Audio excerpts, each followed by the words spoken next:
Welcome to the Hidden City Podcast. I'm Grant. And I'm Doug, and we're here to share some of the incredible stories and people from Oak Cliff that you might not know. We're going to sit down with some of the visionaries, craftsmen, and business owners who have shaped Oak Cliff into what it is today. Oak Cliff is on the south bank of the Trinity River, a few miles south of downtown Dallas. While technically it was part of Dallas, it was its own city for a long time, and it still has that independent spirit. We'll dive into the history and the spirit of this place, exploring the different challenges and successes that defined it. This is The Hidden City, a podcast about the people and the stories that make Oak Cliff extraordinary.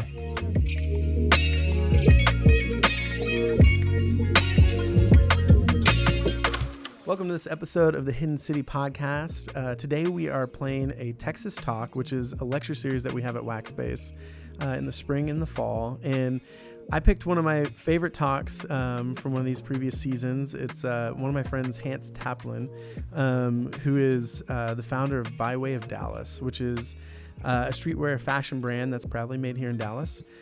He talks to us a lot about brands and how to create them and what he's learned in the design world and applied it to the city. I hope you enjoy this talk. All right, y'all. Well, welcome in. Thank you so much for being back here for our first Texas Talks of the fall season. We're really excited to have a great lineup this fall, and beginning with Hance today. Hance is the founder of By Way of Dallas. He has an amazing story to share with us today and has created something really special here for the city. And so if you would put your hands together and let's welcome Hance.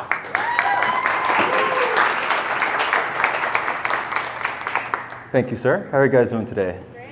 Sorry, this earpiece just feels weird, but I'm just not used to it. But It's your TED Talk. Let's do it. Texas Talk, actually. Texas Talk. Anyway, thanks for having me. I feel like I haven't literally talked to humans in like months. So I have an office and I go home. I just kind of just do my own thing. So whenever they asked me to do this, I was very excited at the same time, very like, oh shit, what am I getting myself into?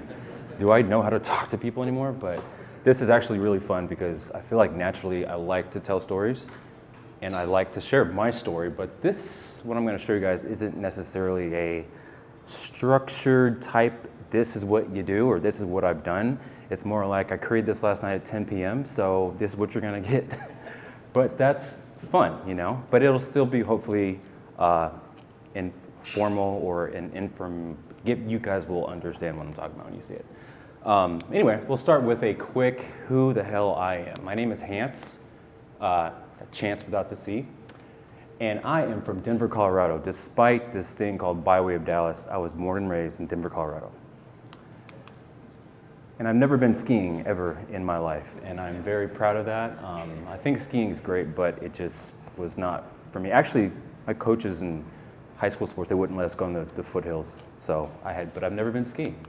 I was in a Pizza Hut commercial with John Elway when I was about 8 years old, and that was fun. I got paid $0, while he got paid millions probably. And then also, I've never seen The Lion King ever in my life. And these are just fun facts that have absolutely nothing to do with anything, but I'm proud of that and that as well. And I'm holding out for, I don't know, maybe I'll never see it, but it's a nice little notch I have on my belt. I hate bananas, but I love banana bread. So that's pretty much all you need to know about me right now. Well, what I want to talk about today is that some people do these things and more others. A lot of people have fun and do interesting things with their lives, but you know what I like to do? I make decks for fun. And does everybody know what I'm talking about when I mention a deck? Pretty much. So when I literally say I make decks for fun, I literally make decks for fun, and I'm going to walk you guys through 1001 deck themes for automatic success. Exclusively for the 61 people that actually showed up at the Wax Space Texas Talk thingy featuring Hance Taplin. I guarantee you, if you follow these steps or the deck ideas that I've had, you will have automatic success. I'm just kidding about that. Do not take me literally on that.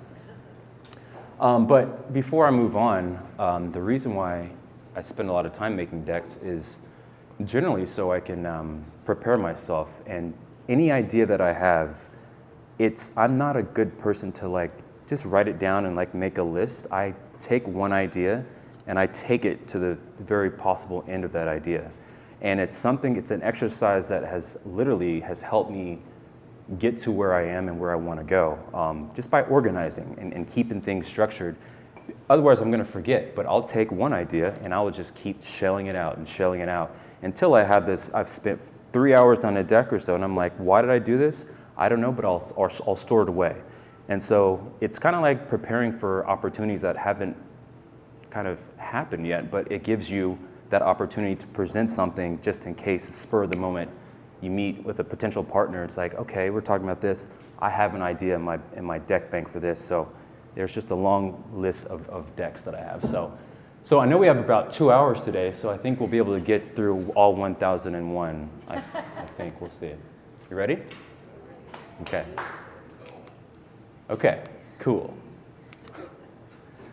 Don't learn anything in school. Learn how to get out of school. And this is very near and dear to me because I went to a school called Abilene Christian University in Abilene, Texas. And if you guys have ever been to Abilene, there's absolutely nothing there. But it was probably one of the best things that ever happened to me because there is nothing there. And why I say don't learn anything in school, learn how to get out of school. I think the hustle is literally being dropped off on campus and saying, I got to get out of here in 4 years. How the hell am I going to get this degree and get on the road and get to my next level? Because I had that moment in college where I was like, maybe I want to stay here my 5th or 6th year. And I realized that that's just going to keep me from progressing to my goals. And a lot of people, I mean, listen, education is the foundation for success. But I think we've been taught the wrong way. I think you got to learn how to get out of school. The message in that to me is like, going through a maze. You got to learn how to get the hell out of that maze. I feel like school can be a maze. You're going to learn way more things outside of that campus than you'll ever learn inside of a campus. Again, these are directly related to me and how I spent my time in Abilene. Next one. You won't get to where you want to go by doing homework. I have an 8-year-old kid, so he'll never hear this statement. He'll never see this statement ever. But going back to school, and I promise this isn't all about school, I watched some of my roommates just study all night and stress themselves out. And I got to get an A, I got to get all this stuff. And I kind of looked back and I said, you know what? I'll take all C's. If that means I get this degree, I'm going to take all C's because to me, the process of doing homework and having to solve these problems just to memorize, just would have never ever helped anybody become successful by the way that we would learn back when I was in school, is just by memory. There's all this homework and all these tests. Nah, you know what? I'll take C's, and I had a couple of D's, but you know what? It worked for me, and I think it can work for a lot of people. And this is a message that actually is outside of school. Homework is something. I mean, it's discipline, but there's so many other things that you could be doing instead of memorizing things, instead of trying to convince yourself that, oh, I have to know this. Open your mind up to tune into a lot of other possibilities instead of just being stuck right in one same subject, thinking it's going to create success for you. If that makes sense. It may not make sense, but next. Oh my gosh. So Dallas. Getting better and worse at the same damn time. I created a deck based on this idea because it's true. I feel like Dallas is, we all know Dallas is progressing. At the same time, we're failing at the same time. We're building a lot of cool infrastructure and a lot of cool restaurants and bars, but that's not saving any issues. I personally used to say, I worked for Nike for about 10 to 12 years or so, and I thought I wanted to be one of the biggest creative directors of Nike. And then I realized that is not going to fulfill my goal. I would rather be the creative director of Dallas, and that is essentially why I created this platform called By Way of Dallas, to kind of help solve this getting better and worse at the same time. Trey Green right here, he's a creative strategist for By Way of Dallas, and we talk all the time about some of the challenges and things that we want to change about Dallas, and it does not progress unless we do, and it's not going to work. We're not going to get to our goals if we don't continue to look at this message and say, how can we keep pushing this better? So this is a deck that I would love to share at some point publicly. It probably has more of the meat and potatoes of where By Way of Dallas is going and where we've been. Next, oh, I love this one. The future belongs to the few of us still willing to get our hands dirty. And what that is going to do is going to help solve these problems of how, if we all continue to work together, like I feel like even everybody that kid showed up today, you're kind of a part of this story right here.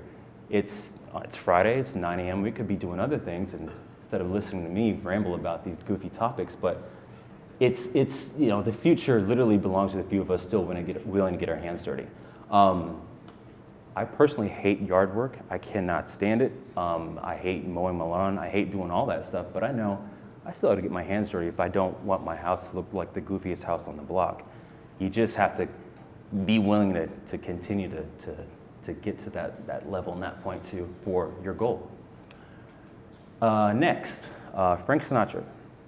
I didn't write a deck on Frank Sinatra, but I have a deck based on this idea here. If you can make it in New York, you can make it anywhere. Have you guys heard that phrase before? Well, what I think, what Hance Taplin thinks, and I think it's fading. No, is it coming back?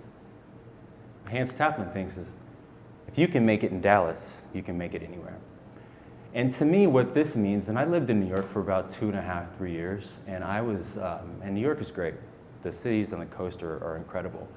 But what makes Dallas is that there's really not much here to make cool like New York. I feel like if you go to New York and you do your thing out there, you're surrounded by opportunities, you're surrounded by things that, I'm not gonna say that they're easy, but everything is cool. We can easily get a job here, and then they're doing Fashion Week, they're doing all these things, but if you can build something in Dallas that don't have these particular platforms and we don't have anything here. If you can build something in Dallas and make it relevant and make the people on the coast be like, what's happening in Dallas?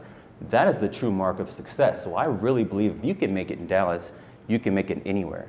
I have a lot of my friends who are creatives who, shot off to the coast, and I think they're doing incredible work, but I really appreciate the creatives that decide to stay here in Dallas and help us reach those goals that I was mentioning earlier. Because it can get very frustrating, and Trey and I talk about this all the time, how, it's the same old thing on the weekends. How can we change, like Wax Space, this place is incredible. This was not here a long time ago, and I think it's really helping shape a creative community out here in Oak Cliff. We just need more of this, so creatives, please stay here. Trey will pay your rent, and he'll stay here, don't go to New York City. Visit. But I love New York, my sister lives there anyway. So we're in it for the long run. One thing that I honestly struggled with for a very long time was focus. Like, I wanted to do so many different things. As creatives, we all want to be a part of anything and everything. And once I realized that, that's just not possible for me to reach particular goals by having my hands everywhere, I've got to focus. And if I'm going to focus, I got to be in it for the long run. I don't know what I'm doing for By Way of Dallas most of the time, but I'm doing me. But I know that I'm going to do me in the long run forever. So this is a portrait of me jumping over the logo. I don't know why that's relevant, but it looks cool. It looks kind of cool. But we're in it for the long run. We all have to be in it together for the long run if we want to make a better Dallas. Side note, this was a graphic that we were going to do a collaboration with Foot Locker, which we canceled it a long time ago, but I was so happy, but at the same time, damn, I wish I could have used this. Is going to be a crew neck t-shirt. It's damn, that's pretty dope, but whatever. Next, for both sides of 75. This is a very, very fun topic for me to talk about sometimes because, and if you guys can relate, we'll take Mockingbird Lane, for instance, where it intersects 75. If you're crossing over from the east side of Mockingbird and crossing over to Highland Park, you feel a tension, even when you're driving. I don't know what it is, you just feel this just tightness, yes, even the houses and the school and the coffee, everything is elevated, but I'm this feels weird, but for me to reach my goals, I've got to embrace both sides of 75. one thing that I really appreciate about Dallas is the diversity, and that, I'm even looking around here. This is a very, very diverse room. And whenever Byway Dallas will have a pop-up, we'll have a Highland Park soccer mom standing in line next to a South Dallas, high school kid, and they're engaging in conversation. And so one of my main goals for Byway Dallas is to just simply diversify a room with the most diverse Dallas possible. So being able to speak to both sides of 75, a lot of people kind of alienate each other. We have to stop living in silos. And so my goals for Byway Dallas is to constantly be able to speak to both sides of 75. And this is just an example. This, obviously there's different sectors and highways and neighborhoods, but this is just the easiest way I can explain it that's relatable to me. Does that make sense to you guys? Awesome, okay. How much time do we have? Am I good? Okay, because I didn't actually make 1,001, so I think I'm almost done here. Next, your direction is more important than your speed. I honestly can't believe I took all this time to design these things last night. What am I doing? This is another thing that I struggled with for a long time, is that wanting to be everything and everywhere, but I wanted to do it so fast. I wanted to get rich quick. I wanted to make money quick. I wanted to do all these things before the other guy. And then I realized that if I'm trying to go 1,000 miles an hour, that is absolutely taking me away from the direction that is going to help me get to where I want to go. And so it's an obvious message here, is that we've got to stay in that path, that direction that we know, that we feel, and stop looking at what other people are doing. Just do you, stay in your direction, stay in your lane. That's so much more important than the speed that of trying to go first or trying to, it's got to make mistakes early. You got to make mistakes when nobody's looking. So this one here is very, very near and dear to my heart. That also kind of like explains even how I am as a person, where, like I said, I tried to go so fast for so long and everything crumbled. The amount of failed projects that are literally in my garage right now is a perfect representation of this speed. And so once I figured out this direction, I'm not junking up my garage anymore with a bunch of failed crap. Oh yeah, here's another one. Right now, the only thing that matters is right now. I'm gonna tell a quick personal story that essentially I almost lost my life about, it was a year ago in July, because I was thinking too far in advance. I was thinking, what am I gonna do 5 years? I mean, you gotta have plans and set goals for yourself, like I said earlier, but I was not taking care of myself at the moment. I was trying to do too much. And when I woke up in the hospital for the doctor saying he has about 36 hours to live, this clock graphic just kept playing in my head. And I said, you know what, I've got to take care of myself before I run out of time. And I did a graphic like this on my IG, and I animated and used this music or whatever, but it's always a constant reminder of right now is the really only thing that matters. The fact that we're all sitting here right now listening to me, and I see some familiar faces. This is all supposed to happen for a reason. And I have been able to, since being in the hospital last year, remember this statement and just know that just take your time. There's no rush for anything. Things are going to happen the way that they play out. But oddly enough, this year, on the same day I went to the emergency room, last year, I crashed on my stupid dirt bike that I had no business driving. And so I found myself almost in the emergency room again. So I think I'm gonna get rid of that bike. Trey's like, thank God. Why is he driving a dirt bike down Mockingbird Lane? Why? It was just dumb. So it's a good reminder that right now, the only thing that matters is right now. With that said, thank you guys. I appreciate it. I like I said, I don't do a lot of these speaking engagements because I like to keep to myself. But this is really special to me because I'm able to share just a few ideas that hopefully kind of resonate with you guys, no matter what you guys do. It's just fun to be able to be that person, to have a voice and use my platform to at least give a little bit of knowledge, even though some things may not even make sense. Thanks, guys.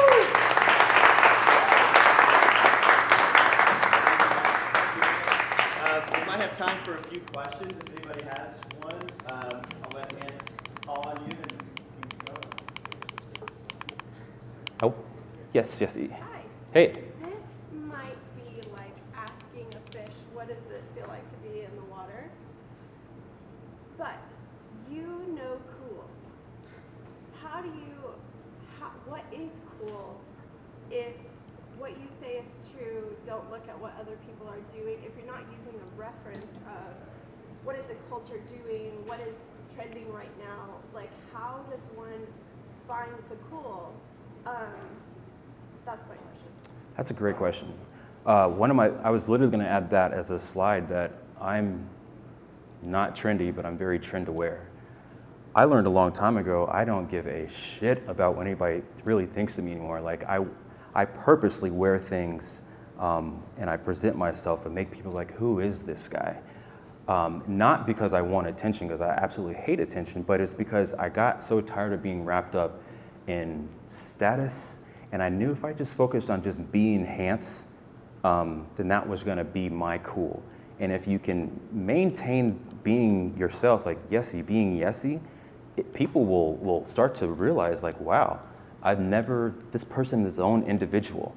And it's a really fun thing for me to do. Like I'll literally pick up my kid from school wearing loafers, sweatpants, just wild things. That's just what I feel like. It's like that kid on Big Daddy where Adam Sandler like, where would he want Frankenstein? That's how I feel sometimes. And that's just like, I think that really helps shape and keeps the distractions. And I also, with that, I don't look at what anybody else is doing. I'm inspired by so much work, but I got wrapped up in a long time of really being like, oh crap, they're doing this type of thing? Man, maybe I should add Like, no. I know what I want to do, and people will like it if you're a good person and if you have consistency. So that's my definition of being cool.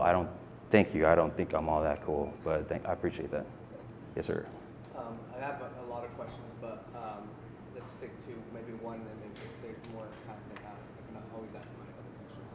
I think I've been a fan of Byway since maybe it was Dallas is Dallas. Yeah. That was a throwback. And I love the brand, and you kind of talking about the fact of like what makes Dallas Dallas. I am curious if you could expand into the probably like what you posted that one time about the whole Virgil thing. Like how was Byway gonna meet there? That's a great question. So what he's referring to is that Virgil Abloh, right before he passed, I've been working for about 2 years on a collaboration with Virgil Abloh. And the stage was set literally, it was going to be at the Wiley Theater.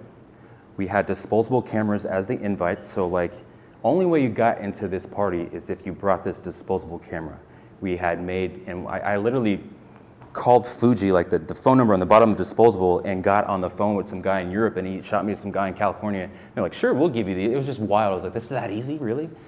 But I guess if Virgil's name's on it, it makes it easier. But at Erykah Badu was going, DJ Sober, Erykah Badu, and Common, and Virgil were going to DJ this party at the Wiley Theater.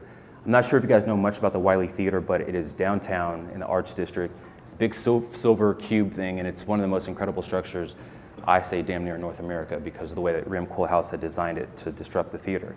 Anyway, so with that said, the very last second, I'm talking Erykah, Virgil, and Byway Dallas and Sober, we're all going to post the flyer announcing it. Got a call from Virgil's lawyer saying he has to cancel.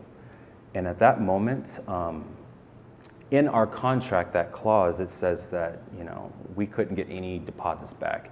And I was so selfish because I was like, man, F this guy, F everything. I literally almost quit Byway Dallas today because kind of going back to one of the last slides, I had thought that this party was gonna mean massive success. I was gonna be next to Virgil in the booth, which I wouldn't, but it was like, man, why? But to answer your question, why Virgil, why Dallas? Because Virgil he's played in a lot of other cities except Dallas. So the party turned into a Byway Dallas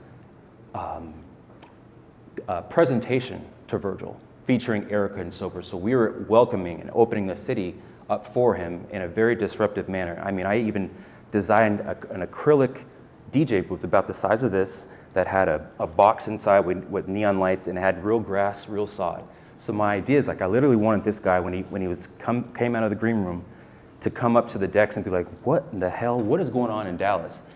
And that's just half of the stuff that we had planned. We had, you know, the men and women who walk around in the clubs who sell roses and teddy bears. Like, we hired about 15 of those workers to come and give out free roses and teddy bears to people. I made a piñata that was about this big. That was Virgil's head and Erica's head, and we really wanted to connect all cultures. And sorry, I know I'm going crazy right now.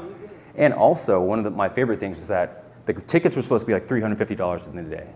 And I looked at this, I said, there ain't no damn way I'm gonna charge anybody $350 for a Virgil show. I said, this is gonna be a free show. They were like, what are you talking about free? I said, yeah, it's gonna be free. So what we were able to do is get all those, nothing against Highland Park people, but the Highland Park guys who have the money, you guys are gonna buy all the VIP. Every ticket that they bought would have been like $800. They get to be next to Virgil, whatever. That meant like the first 200 people get the trickle down. So it was like, I figured out how to make it free for the public.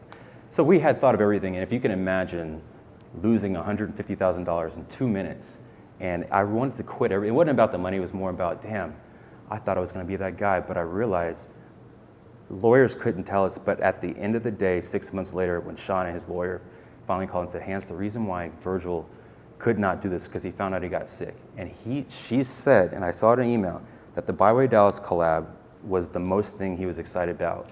And this was when he had just first started Louis Vuitton, and he was getting ready to do that show. He said this Byway Dallas show was the most incredible idea ever. And then, but I was selfish. I didn't know he was sick. You know, I thought he was just too busy. But he got sick, and that was one of the last things that he would have done that year. So, yeah. Hope that answered your question. I did. Thank you so much. Yeah. Yes, sir. So, you're not someone who is from Dallas, but you create a brand that, in many ways, especially through like the collaborations that you've done, has come to define the city of Dallas. So it's kind of a two-part question.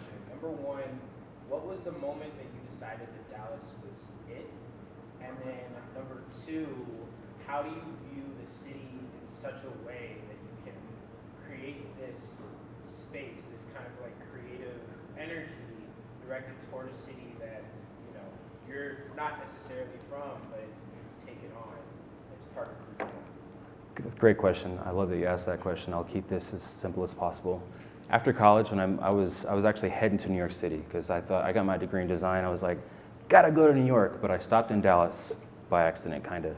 I stayed here for 2 weeks and I looked around. I was like, damn, this is back in 2006. I was like, damn, this place sucks. Honestly, it was like there was nothing but the Richards Group, and you know, like I thought that was the coolest thing. But I said, you know, this is the best place for me because I like to make myself comfortable with being uncomfortable. I said it right. I always get it back. But I like to challenge myself all the time. I like to do things that aren't the norm. Like, why am I gonna go live in New York when there's a billion cool creatives just like me? How about let me stay here when there's nothing happening? And that is gonna be an easier way for me to do whatever the hell I wanna do. And what was the second part of that question? So, as someone who's not from the city, how do you view Dallas in a way that lets you create kind of such a it's a brand that has a lot of impact to me on like how Dallas moves itself creatively. I'm curious how you were able to create that brand, not being from here. Like, what was your view of the city? Well, with that said, the Byway Dallas is, from my perspective, I got tired of going home and people back home in Denver, and people like saying, how are those cows and cowboys and all this stuff? And I'm like, Dallas is nothing like that. And I'm like, I do appreciate those stereotypes because I think that stuff is actually really cool. Like I love collecting these Texas whatever shirts, but like it doesn't define all of us. And I think that, you know, I used to go out by myself and take party photos at like Sober's parties or whatever, and I saw this cool creative like community that was nothing like the Uptown. I thought it was only Uptown, but it went on Greenville at Zubar back in the day. Like, yo, I was like, this is dope. Kids break dance, and I was like, I didn't think Dallas had this. So I draw a lot of this of like saying, this is from my perspective. This is how I would do Dallas if I was a creative director. But I still love the other cities. I still love Denver, but I've been able to create just a simple path. I used to be, the center logo, I designed the center logo. I was part owner of center from day one for about 5-6 years. From that, we understood that when I started making merch for that C logo and the Dallas shirts, I was like, damn, people love Dallas, but there's not any cool Dallas shirts. So I kind of started with that, you know. By the way, there's a free t-shirt for every question that somebody asks that I will literally give you today. It's unreleased t-shirt, so. Who are your favorite local collaborators? Maybe even people we may not know in the screen or under, I guess, like diamonds in the rough, if you will. So like people who I have collaborated with? Yeah, or want to. I'll tell you, at the end of each collaboration, I hate everybody. So I'm like, but I'll tell you this, that I'm doing a collaboration with the Scottish Rite Hospital for Children, and that launches next week. And this is not a plug for that, because it's not even really public facing, but what we've been able to solve for that is something for inclusion for kids who have limb differences and wear prosthesis. And to be able to give them something, instead of them going to school, you know, with a prosthesis and being the weird kid, now they're the kids that go to school and like they can't wait to tell their friends about the art that can't say who we have involved. Well, let's say Dak Prescott, he designed for these kids purpose for me. Like that, this Scottish Rite has been a long time coming, and it's what, 4 years or so? It's crazy. But just to know that you make a difference, I could care less about selling any product. Told that to the Dallas Cowboys, they almost kicked us out. I told that to the Rangers, but it's like you have to solve a problem to build a community. We use the apparel as a vehicle for people to understand our process, but I would have to say Scottish Rite. I could tell you a bunch of my least, and D Magazine was fun too when we first did that. Yeah. Kelsey, what's up? Hi. This is probably an expansion on a lot of what you've already said, but if you had to boil it down to one reason, what's the main thing that you think people identify with when it comes to By Way of Dallas as a brand? Like why are people attracted to, or why do people like the brand so much? What was that last part? Like the what? Why do you think people like the brand so much? What's the main reason that they? I think because of contrast, because I have not seen anything. When I created By Way Dallas with literally $3.76 in my account, I knew that it had to be different. When everybody goes right, I always go left. If everybody's wearing red shoes, I'm going to be wearing the blue shoes. So I think it was a breath of fresh air. That's from my perspective, but it could just be because they like the Skyline logo or something like that. I'm not quite sure, but I really hope that people understand that I'm not here because I could be doing merch every day. I had an opportunity to have 2 retail stores. It's not about me selling and making money. It's about how can I be that creative director of Dallas and potentially work with the Scottish Rites and the things like that. Anybody? Yes, sir. Thank you for everything that you do, man. Your stuff is dope. Yeah, Everything thanks. you touch is cool. Kind of like Genesis. So if you want an up-and-coming designer, she's right here. Amazing. Don't be mad I said that. But you gave us a lot of good instruction or lessons that you've learned. I feel like the charge of what you're saying is the need for Dallas to get better while it's also getting worse. And that the future belongs to those who are still willing to get their hands dirty. What's the charge in that for us? Like, what would you say? How do we get our hands dirty? Or what do you encourage us to do to get to work? That's a good question because I'm not good at teaching anybody anything at all. But from my perspective is just always just maintaining that direction no matter what you do. Whether if you're a creative, non-creative, if you're a lawyer, and just be a good person, life is short. It's going to sound very just simple, but to me, it's just just be able to. Here we go. I was always looking for the person who now how I treat things is to be the person I was looking for when I was younger. When I was 15, I knew I wanted to be a clothing designer. I told my mom, and she freaked out. She was like, "What are you talking about?" And you know, back then, there weren't Virgil Ablohs, there weren't the people that, there was no streetwear. So, but I knew, I was a graffiti artist. I break dance. But I was like, I know there's something here. It's like, no, let's go to school for business. I was like, I want to be a designer. So anyway, I was looking for somebody like myself back then. But so just people be who you were looking for when you were younger. I think that will just help pay it forward. I think. Yes, you have another question? Yeah. Okay, I hope this isn't too basic. Probably not. I think a lot of, here's the question. Can you speak to the power of design and how a lot of times perhaps you might have an idea and the practicality of whether it's ready to be released doesn't matter as long as you have a beautiful front for it? Like, can you speak to the power of like what design has let you do before you even have any legs for it? Design for me is, it's one of the most stressful things in the world because I'm never satisfied with my own design.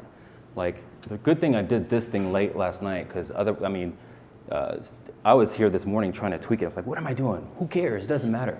But like, for instance, this like hodgepodge of stuff, oh crap, where'd it go?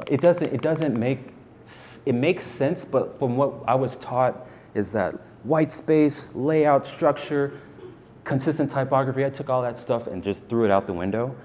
So for me, it's more about how does this communicate? This is what my brain literally kind of works like, how it looks.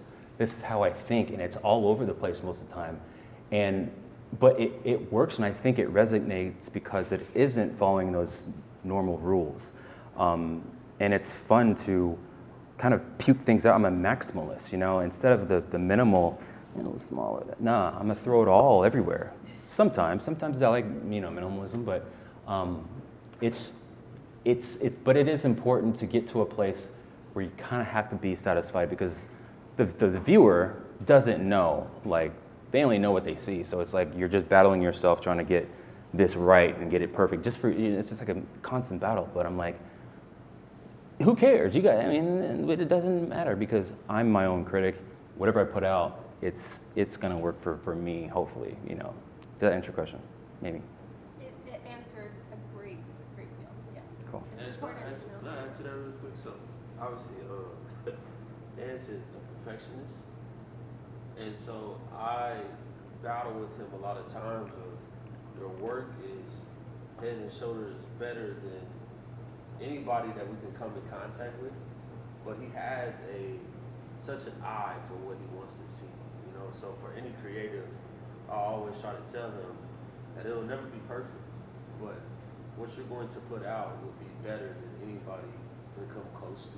Yeah. So let's take the risk together and really figure out what the community says about it. Now, as you can see, Hance is a very particular designer, but I think I would just add that nugget of almost trying to get him to understand that your work is going to be better.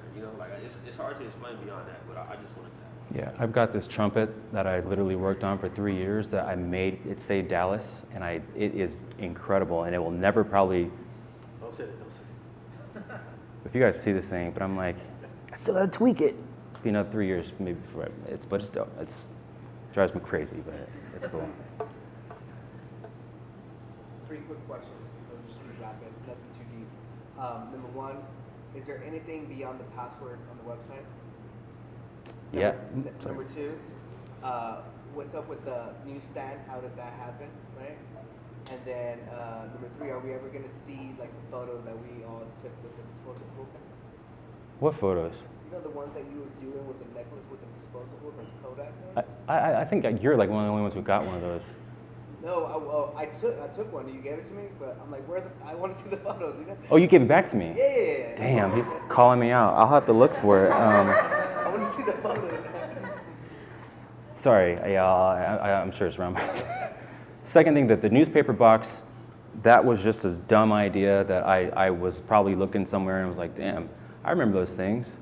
Went on eBay. This guy was selling one for like $20, and I was like, let me just paint it.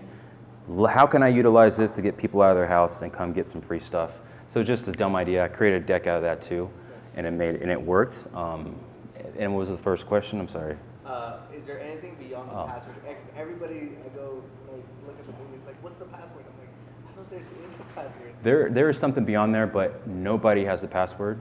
Nobody, because we're waiting for that moment to release things. The reason why I have the password is not because I'm being this jerk, but whenever you have a website, it feels like my house. It feels like if I go to dinner, I leave my house, my door open in my house, and people just walk in and look at my stuff, look at my drawers, look at my cabinets. It freaks me out. So like, I feel like my website's the same. I don't want people on there like, oh, this idea's here. So I design my website over and over every time I release. So it's just in construction, but there's not any product, I should say. There's 0 product on there, so you guys don't worry about it. You're not missing out anything. Okay. Yes, ma'am. Okay, cool. I know everyone has their own method or just way of getting out of a creative rut, but what do you do specifically to find yourself in that space? Great question. I mean, I'll go for a walk, go for a jog, but more, what am I trying to say? To the extreme. I went to Cave Creek, Arizona a few weeks back by myself and spent a week in the desert. It was, I didn't know I needed that. And I got to the point where it wasn't burnout, but it was just too much distraction, and I was not understanding this again. So I went out there by myself. It was pretty scary because it was, coyotes and there was no lights, but it was a good moment to reset. But I think from a simple basics perspective is step away from the computer, step away from all of that stuff, listen to some music and just walk around. I go to Target a lot, and I look at a lot of just random stuff and just be like, it just recharges something. Like, damn, what if I made some type on this bowl? Like, I don't know why Target, but wine bottles, I'd like to decorate my own wine bottle, like things like that. It helps recharge. Yeah. Yes.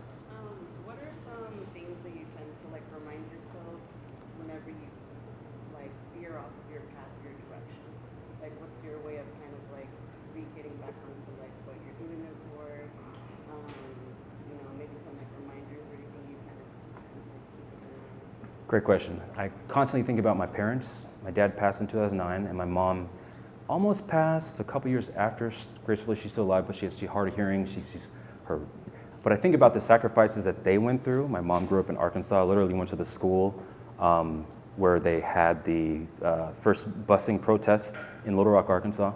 Thinking about the sacrifices that she had to go through. Obviously, I wasn't born yet. Just so I could go to school, go to college, do these things. I'm like, damn, I have an 8-year-old, but I can stay up a little longer for Dallas, or I can stay up a little longer for Trey. I could sacrifice and not put myself back in the hospital, but just take a little extra step because I do care I don't want to say too much about people. I care more about others than myself a lot, and I think that constantly reminding myself that, hey, I got to take care of myself, but damn, your parents had to go through a lot just so you can do this that you're doing. So that, yeah. Yes. I think in conjunction with her question, it's how do you redirect yourself when you find out you're straying off the path? In other words, you said keep your direction, but human nature makes us stray off that frequently. How do you, what mechanisms do you have in place to say, okay, I'm going somewhere that is not in line and in sync with my set direction, and how do you get yourself back on that path? From a literal, tangible perspective, I spend hours at half-price books. I'm the guy every Friday. I'll spend $100. I don't know how you do that at half-price books. I'm buying check this. I'm buying these goofy, look at this. Trees, tree houses, huts and forts, cartoon. I'm buying these old references because it helps me get back to, damn, like, don't worry about all this stuff out here. This is what you love. This is where you came from. So that, but then also I'll call Trey at 11:99 at night, you know, and be like, hey, what do you think about this? Or snap me back to reality, you know. You got to have a Trey Green on your team, you know. You can't do it all on your own. I'm very appreciative of this man right here because he's played D1 football at Northwestern, worked at Richard's group. He probably don't want me to say that very loud. And then Wyden Kennedy, like he's one of the most just smartest people I've ever met in my life. So get yourself a Trey Green who can help, because we can't do it on our own, you know. But me, I go to Half Price Books and spend too much money.